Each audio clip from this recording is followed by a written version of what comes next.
Livro de Juízes, capítulo de número 4, versículo de número 3. Juízes, capítulo 4, verso 3.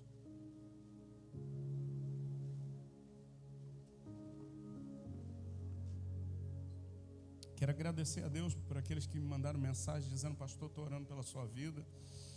Quero agradecer aqueles que estavam aqui orando sexta, sábado, oraram hoje. Quero já agradecer você que vai voltar aqui amanhã, 6 horas da manhã, para orar outra vez.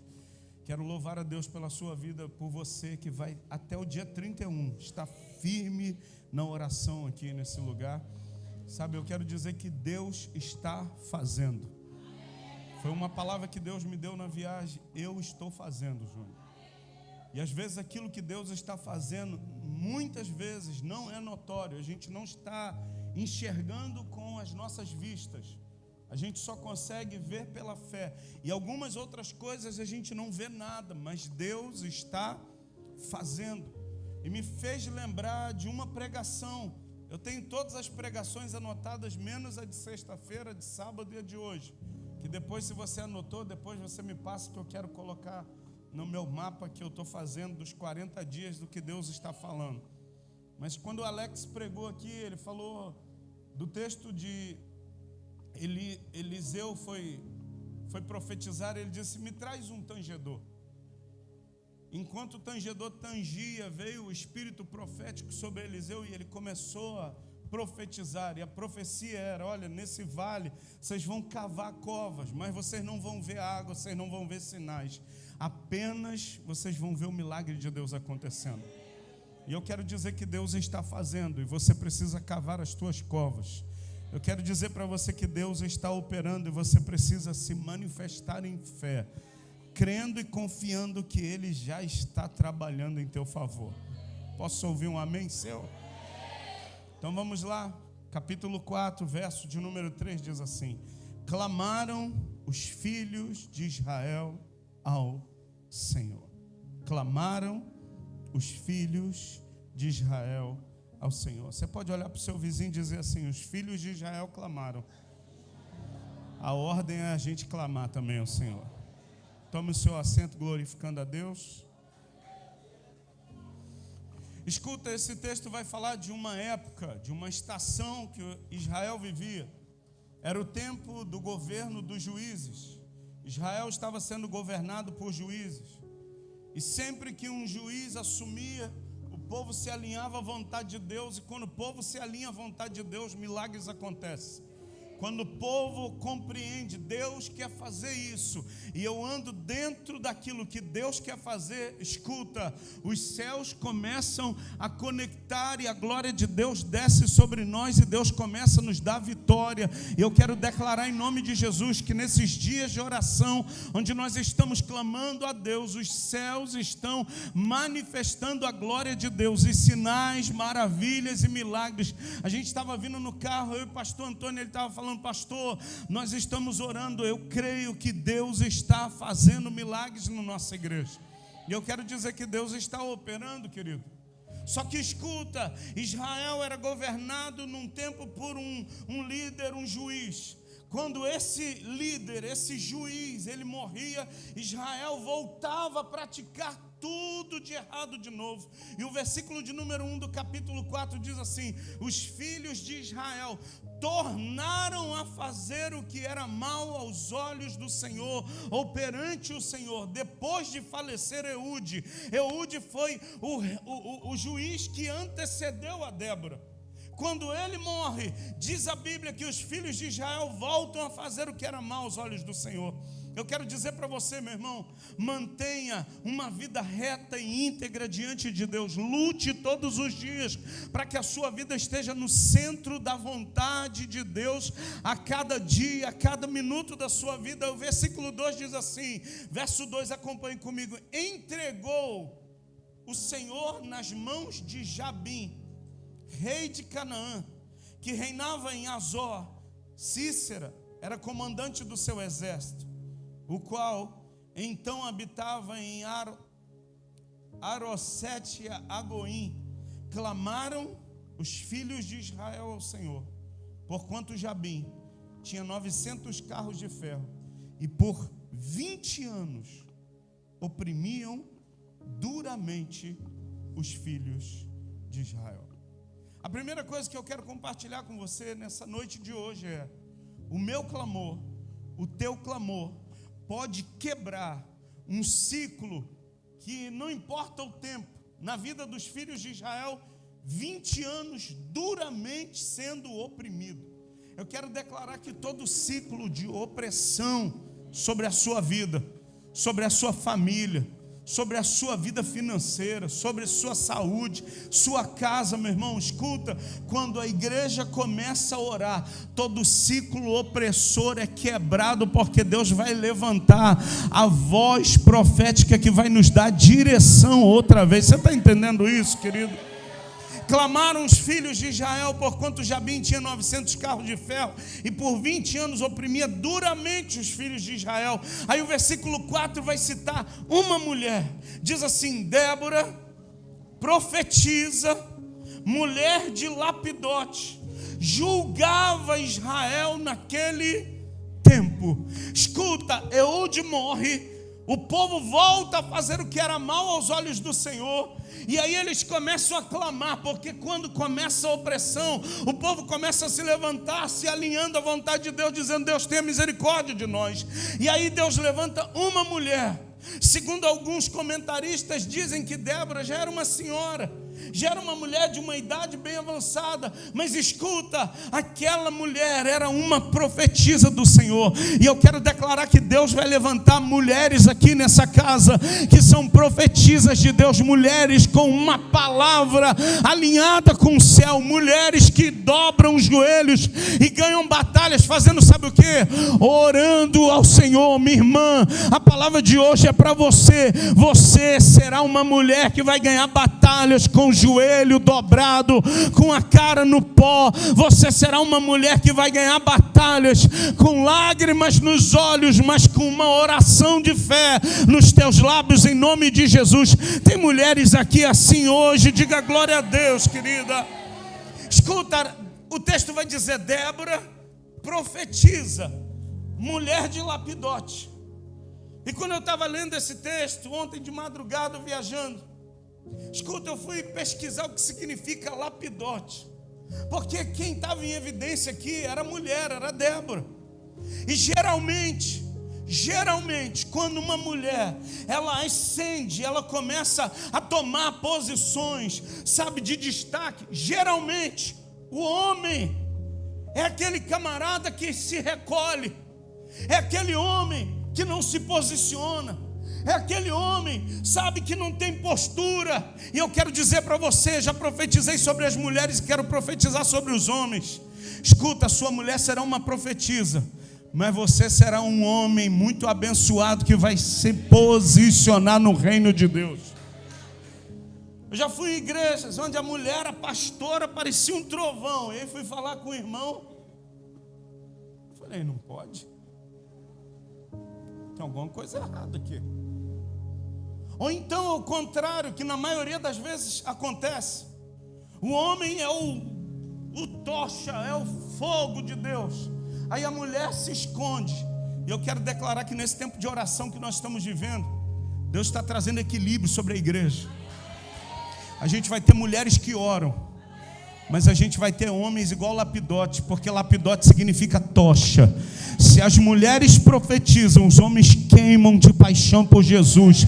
Eu quero declarar homens, sabe, homens que são como tocha viva, homens que são como brasa viva, homens posicionados, mulheres profetizas e homens posicionados em Deus, e uma família posicionada no Senhor, meu irmão.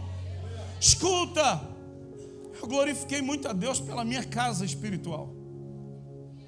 Fico feliz de poder visitar outros lugares, de poder cooperar, de poder ser uma bênção em alguns lugares. Mas eu fiquei muito feliz de voltar para a minha igreja. Pastor, por quê? Primeiro, porque aqui é a minha casa e aqui é o melhor lugar. Segundo, porque eu amo você. E terceiro, porque a gente vive princípios espirituais que a gente não abre mão nesse lugar.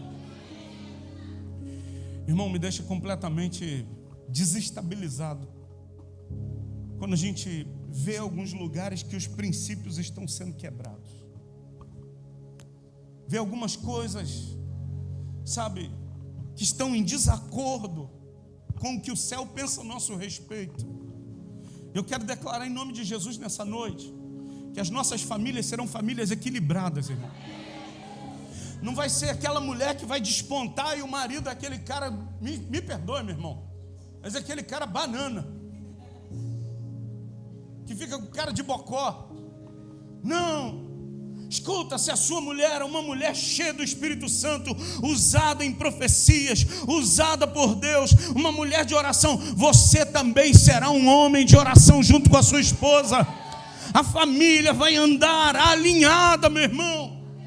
Escuta, se eu e Cristiane andarmos alinhados, sabe o que vai acontecer? Nossa casa, nossa família, nossas filhas vão olhar para nós como espelho, referenciais, e vão dizer: eu quero viver isso que meu pai e a minha mãe vivem. E eu quero declarar que nesses dias onde nós estamos clamando, nós vamos orar pelas famílias, declarando: a minha casa e eu, nós vamos servir ao Senhor. Eu e a minha família vamos servir ao Senhor, cada um exercendo o seu papel, meu irmão. Cada um exercendo aquilo que Deus chamou você para exercitar. A pior coisa que existe é quando Deus me chama, te chama para algo e a gente se oculta daquilo que Deus quer fazer através de nós. E a mensagem dessa noite de hoje é: tome o teu posicionamento, homem. Mulher, tome o teu posicionamento. Você não é maior do que o seu marido. Marido, você não é maior do que a sua mulher. Você tem o seu papel dentro da sua casa. Você é o sacerdote da sua casa. Você é aquele que dá destino para a sua casa. Você é aquele que protege a sua casa. E você, mulher, é a auxiliadora idônea, a mulher que vai andar junto com seu marido, e juntos vão conquistar o sobrenatural em Deus, e a família inteira vai caminhar junto. Você está entendendo isso, querido?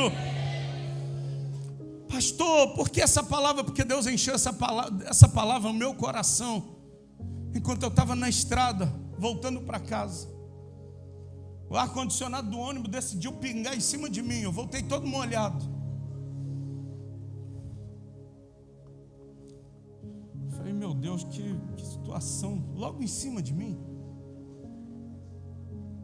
Aí o cara que estava sentado do meu lado falou assim: tá pingando, né? Falei: é, a roupa como é que está molhada. Escuta, aquela goteira começou a cair, começou a me dar uma irritação. Eu falei: cara, são 6h30 de estrada, não vai adiantar eu ficar irritado. Eu vou ler a Bíblia e vou orar. Abri minha Bíblia e comecei a ler, comecei a orar, e Deus começou a falar comigo que esse tempo que nós estamos orando juntos é um tempo que aqueles que estão abraçando esse tempo de oração, escuta, esse tempo que nós estamos orando juntos, e você decidiu orar, porque tem gente que poderia estar aqui para orar, mas você não vem. Mas você que vem, eu quero dizer para você, é um tempo de alinhamento. Deus está alinhando a igreja. Por quê, pastor? Uma igreja alinhada é uma igreja que está na direção dos planos, propósitos e sonhos que Deus tem a nosso respeito. E os pensamentos de Deus, diz, são pensamentos de paz e não de mal. É o que Ele tem para fazer na nossa vida. Mas hoje eu quero desafiar você a clamar a Deus mais uma vez. Olha o que diz o texto, verso 4. Débora profetiza: mulher do homem que era uma tocha, julgava Israel naquele tempo. O verso 5 diz assim: ela atendia debaixo da palmeira de Débora, entre Ramá e Betel, na região montanhosa de Efraim. E os filhos de Israel subiam a ela a juízo. Escuta, terceiro lugar, Deus vai começar a trazer os filhos de Israel para a igreja. Não vão te procurar. Para quê? eu preciso que você ore pela minha família. Escuta, o teu vizinho, você que está posicionado em oração, teu vizinho vai começar a bater na porta da sua casa. Ele não vai bater para pedir açúcar e leite, não. Ele vai bater para dizer assim: olha, eu preciso que você ore pela minha família, porque eu quero que a minha família tenha o que a sua família tem. E aí você vai dizer, sabe o que? Eu não tenho prata, eu não tenho ouro. O que a minha família tem é Jesus, e eu reparto Ele com você. Você está entendendo? Escuta, não é a gente ser esse tipo de crente que bate no peito e diz: eu oro 6 da manhã, você não ora. Não. Se tu está pensando assim, tu não está entendendo nada do que é oração. Tu não está entendendo nada do que é ser posicionado em Deus. Porque quanto mais um crente ora, mais ele entende os propósitos de Deus.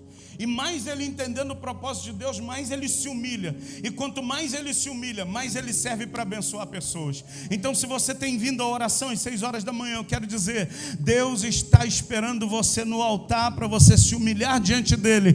Porque todas as vezes que você se humilha diante dele, ele tem um tempo de exaltação sobre a tua vida. Eu posso ouvir um amém seu, querido? Versículo de número 6, mandou ela chamar Baraque. A Débora ficava debaixo de uma palmeira, o nome da palmeira era a palmeira de Débora, e o povo de Israel subia até ela para ter juízo, para ela julgar as causas. E aí ela lá em cima do monte, entre o monte Betel e Ramá, ela estava lá naquele lugar, naquela região montanhosa de Efraim. Diz a Bíblia, versículo 6, mandou ela chamar Baraque, filho de Abinoã, de Quedes de Naftali, e disse: porventura o Senhor Deus de Israel não deu ordem? Escuta, 4º lugar, Deus nesse tempo de oração, Ele está nos dando direções. E eu quero mudar direções. Deus está nos dando nesse tempo de oração, Ângelo, Deus está nos dando ordens. Agora a pergunta que eu lhe faço é, sabe o que, Mateus? O que você está fazendo com as ordens que Deus está te dando? O que você está fazendo, Priscila, com as ordens que Deus está te dando? O que você está fazendo, Maximiliana, com as ordens que Deus está te dando? Deus está nos dando ordens aqui, meu irmão. E quando Deus dá ordem é para cumprir. Deus não dá ordem para eu saber, tem uma ordem, mas não vou fazer nada. Tem uma ordem, mas eu vou ficar aqui vendo pica-pau e tomando limonada. Não! Se Deus está te dando uma ordem, siga os comandos que Deus está te dando. Porque, querido, o que Ele tem preparado para você é algo que olhos não viram, ouvidos não ouviram e nem subiu ao coração de homem nenhum, querido. Pastor, por que o senhor está dizendo isso? Essa viagem que eu fiz eu não estava programado para fazer. Mas um dia eu decidi fazer uma aliança com o meu pastor e ele me ligou, falou: Júnior, dia 7 de dezembro, tem uma pastora em Mato Grosso que ela está me pedindo para ir lá, mas eu não tenho condição. Eu vou pregar eu vou fazer um casamento de alguém aqui. E ela perguntou se eu indicaria alguém. E eu indiquei seu nome. Você pode ir, meu filho. E um dia, num momento, junto com o meu pastor, ele estava pregando uma palavra sobre Hinene, que significa eis-me aqui. E não é apenas eis-me aqui, mas é caminho sem volta. Se eu fiz um voto, uma aliança, um pacto, se eu dei a minha palavra, não tenho mais como voltar atrás. Eu falei: meu pastor, em primeiro lugar, obrigado por acreditar em mim que eu posso ir lá substituir. Segundo, eu disse Hinene é um caminho que eu não tenho mais como voltar. Eu só posso seguir em diante. Ele falou: daqui a pouco ela vai te ligar. E foi por isso que eu fiz essa viagem agora. Escuta, eu fui no caminho, eu falei: Deus, o que o senhor quer fazer? Eu não estou indo sem propósito. Eu não estou indo apenas para ir no lugar do meu pastor. Tem algo que o senhor quer fazer. E aí no caminho o pastor me buscou no aeroporto. Eu não conhecia, eu não sabia nem o nome dele. Antes de descer do avião, eu peguei o celular e falei: cara, eu tenho que saber o nome do pastor para pelo menos me comunicar. Quando eu saí da porta do embarque, Ele, você é o pastor Júnior? Eu falei, sou eu mesmo. Ele, te reconheci pela sua barbicha. Eu falei, muito obrigado, também reconheci o senhor pela sua barba. Entramos no carro, eu falei, é longe, pastor? Ele, não, é só 500 quilômetros agora que a gente vai andar. Eu falei, é pertinho, né? E fomos conversando. E ele foi falando algumas coisas que não conectam com aquilo que eu penso.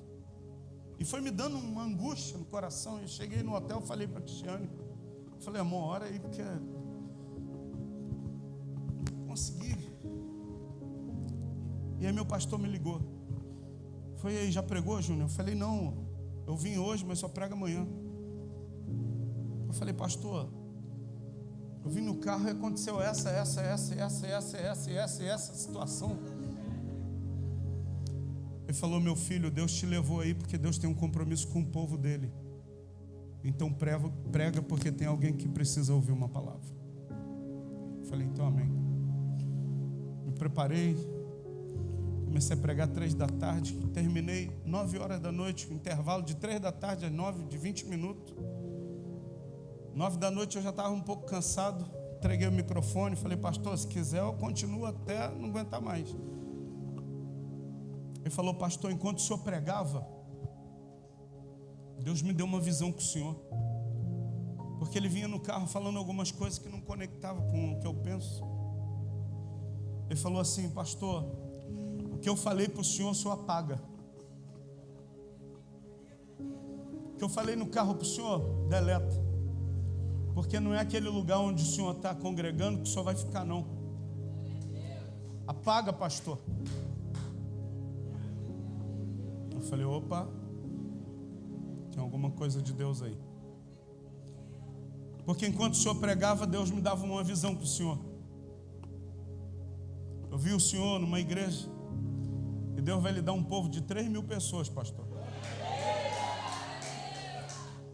Ele é amém. Ele falou, e Deus vai te dar um prédio.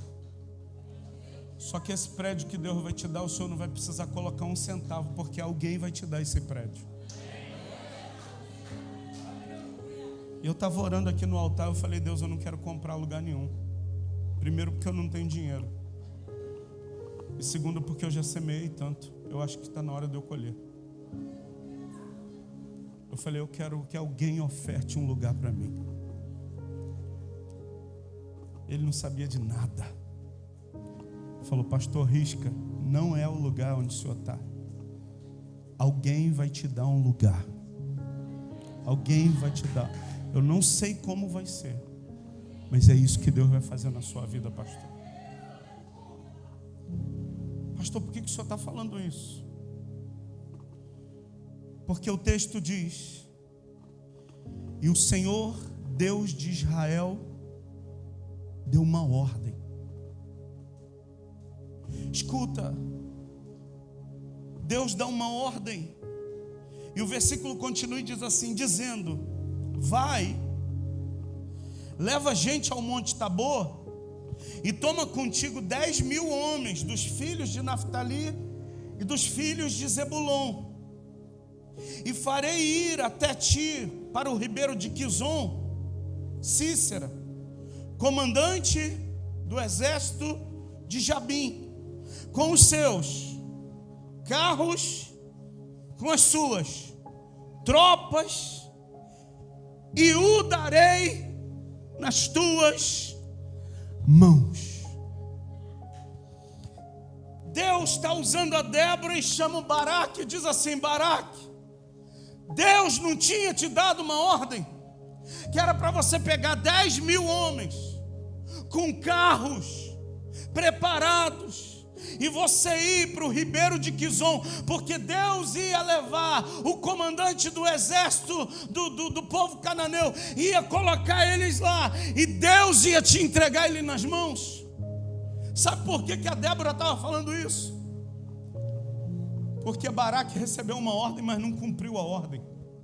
E às vezes a gente está orando aqui, sabe, a gente está clamando a Deus, Deus está dando ordem, Deus está comunicando aquilo que Ele deseja fazer em nós, através de nós, Ele está nos dando ordens, mas a gente está tão disperso, tão longe, ou tão sufocado pelos problemas, sufocado pelas vaidades desse mundo, sufocados pelo nosso orgulho próprio, que a gente não obedece às ordens que Deus está nos dando. E eu quero dizer, meu irmão, esse será um tempo, Robson, onde Deus vai nos dar ordens e a gente vai sair daqui pronto para obedecer a ordem de Deus, Bruno. E quando a gente obedecer a ordem de Deus, Renilda, os céus vão se abrir, milagres vão acontecer. Não me pergunta como vai ser, porque eu não sei. Eu sei de uma coisa: quando Deus dá uma ordem, a gente obedece a ordem, Ele garante nos dando vitória. E eu tenho certeza que você que está me ouvindo hoje, você já ouviu uma ordem de Deus. Pastor, o que está faltando? Está faltando você tomar um posicionamento. Escuta, esse tempo de oração, Deus tem falado demais com a gente. Se posiciona, Mário. Se posicione, Yasmin. Se posiciona, Ana. Sabe por quê? Porque o nosso posicionamento vive. O teu posicionamento vai fazer com que o teu esposo passe pelas águas do batismo aqui. O seu posicionamento, André, vai trazer os céus à terra e vai fazer um milagre. Você vai andar junto com seu filho outra vez, por causa do seu posicionamento. Então Deus está dizendo para mim e para você hoje, sabe o que? Eu já tenho te dado ordens. Só que a gente fica esperando, sabe o que? Fumaça, anjo, som de trombeta. E nem assim tem gente que obedece. Escuta, tem um texto clássico da Bíblia que todo mundo fala, e se a gente vivesse pelo menos 10%, a gente já seria muito feliz. É melhor obedecer do que sacrificar. Eu quero dizer para você nessa noite: obedeça às ordens de Deus, Maiara, que Ele tem para a sua vida. Obedeça às ordens de Deusinho que Ele tem te dado. Olha o que diz o texto, versículo 7: e farei ir para o ribeiro de Quizon a Sísera, comandante do exército de Jabim, com seus carros, com as suas tropas, e vou entregar, eu o darei nas tuas mãos. Sabe que ribeiro é esse que Deus está falando? Sabe que ribeiro é esse que a Débora está falando? É o mesmo ribeiro aonde Elias mata os 450 profetas de Baal. É o mesmo cenário. Parece que Deus, Ele decide montar o cenário, Ele decide fazer algumas coisas só para mostrar para a gente, só para ativar a nossa memória, para a gente lembrar de algumas situações. Escuta, é o mesmo lugar. E aqui Deus falou no meu coração, eu quero dividir com você. O ribeiro de Quizon é o lugar da derrota de todos aqueles que se opõem à obra de Deus na sua vida. E eu quero dizer para você que tem um ribeiro de Quizon, e lá nesse lugar Deus, Ele vai derrotar tudo aquilo que se opõe àquilo que Deus deseja fazer na sua vida. Você está entendendo isso, irmão? Sabe aquela oposição para te parar? Sabe aquela oposição que vem para te desestabilizar, William? Aquela situação que aparece, Vinícius, sabe que te deixa assim sem vontade de vir ao culto. Aquela situação que você enfrenta, Cleito, sabe, que deixa você assim para baixo, triste, abatido, que você diz assim: será que está valendo a pena? Sabe que Deus está comunicando com a gente? É nesse ribeiro de Quizon que tudo isso que se levanta em oposição à obra daquilo que Deus tem para fazer na minha vida e na sua, é lá no ribeiro de Quizon que vai ser abatido, que vai ser derrotado. E eu quero declarar em nome de Jesus, meu irmão, que tudo que se opõe à obra de Deus na sua vida, não é se opor a você, não é se opor à sua força, não é se opor aos teus planos, não, é os planos de Deus para para a sua vida, meu irmão, vai cair por terra no Ribeiro de Quizon. E eu quero declarar que hoje é dia de Ribeiro de Quizon nesse lugar. Tudo que se levantou contra a obra de Deus na minha vida, na tua vida, na vida dessa igreja, está caindo por terra em nome de Jesus. E eu encerro aqui a minha mensagem, versículo de número 8. Deus usa a Débora para falar: olha, vai que vai dar certo. Aí o banana do Baraque, ele diz assim: então lhe disse Baraque. Baraque, irmão. A gente vai banir o Baraque do nosso meio. Eu já bani o Baraque da minha vida. Pastor, por quê? Tinha coisas que Deus falava comigo: eu vou fazer isso na sua vida. Eu falava assim: mas eu sou o menor da casa do meu pai. Ah, palhaçada, Júnior. Falsa modéstia. Já viu aquele irmão falsa modéstia? Dentro dele ele se acha o melhorzão, mas diante dos outros ele fala: eu não sou nada. Falsa modéstia, irmão. Aprenda a assumir o seu papel. Deus fez isso na minha vida, e louvado seja o nome do Senhor. Deus está operando isso na minha casa. Glória ao nome do Senhor. Quando alguém perguntar para você: caramba, Deus está te prosperando, Deus está te fazendo crescer, Deus está abençoando sua casa, não fica com essa bobeirinha: enche os olhos. Ah, irmão, cresce. Irmão, ei, cresce, irmãozinho. Quando algo de Deus estiver acontecendo na sua vida, fala: olha, não tem nada a ver comigo, é quem governa a minha vida. Glória a Deus. Só glorifica a Deus e esquece, meu irmão. Porque enquanto você fica escuta, você está roubando a glória de Deus, e ninguém rouba a glória de Deus. Sabe por que tem gente que não avançou mais? Era para você estar lá na frente. Porque na hora de você glorificar a Deus, você ficou com a glória para você, falando: seu pequenininho, mas você estava se glorificando. Na hora que era para você dizer: não tem nada a ver comigo, eu não fiz nada, foi Deus quem operou. Glória ao nome dele. Eu só estou sendo beneficiado por aquilo que Deus faz na vida de alguém que decide se posicionar. Versículo de número 8, obrigado. Então disse Baraque: se fores comigo, irei. Porém, se não fores comigo, banana. Deus estava falando: eu vou te entregar isso aqui. Eu vou derrotar os inimigos de Israel. Eu estou te dando oportunidade de cooperar. Escuta, Baraque não ia fazer nada, ele só ia se posicionar. Era Deus quem ia fazer.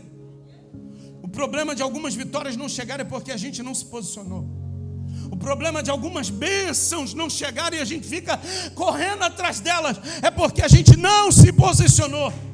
O problema da gente ficar caçando aqui e ali: eu estou correndo atrás da minha bênção, e você nunca chega, sempre atrasado. Sabe por quê? É porque você não se posicionou. E Deus hoje está dizendo para a gente: se posicione. Deus está me usando pela segunda vez. Eu acho que domingo passado eu estava falando de posicionamento. Irmão, se Deus está comunicando é porque eu e você precisamos nos posicionar. Porque tem um prédio que vão pegar a chave e vão falar: só assinar a escritura. Tem uma porta de emprego que é só você entrar e entregar a carteira, porque vai ser assinada. Tem uma porta de negócio que vai se abrir, que você não vai precisar fazer nada, é só você se posicionar que essa pequena empresa vai se abrir. Você está entendendo que Deus está falando com a gente hoje, meu irmão? Versículo de número 9. Ah, Débora ficou muito chateada. Ela respondeu: certamente eu irei contigo, porém não será a tua honra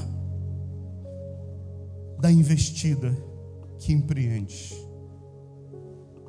pois as mãos de uma mulher o Senhor entregará a Cícera. Esse finalzinho eu amei.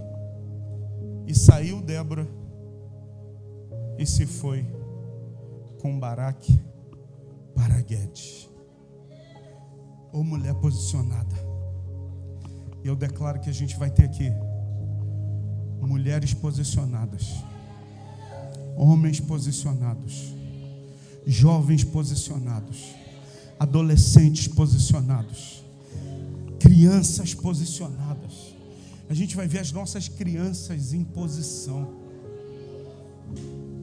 Escuta, eu estou pregando para a minha família, porque eu quero ver a minha filha, a Raquel, vindo para a igreja posicionada, não para brincar. Eu quero ver a Manu vindo para a igreja. Eu sentei ali do lado da Gabi e falei: cadê a Manu? Está lá atrás. Agora que eu estou vendo a branca ali. Falei: ela tocou? Tocou bem. Falei: muito bem. Escuta, eu quero ver a minha família, a minha casa posicionada. Eu quero ver a sua família, a sua casa posicionada.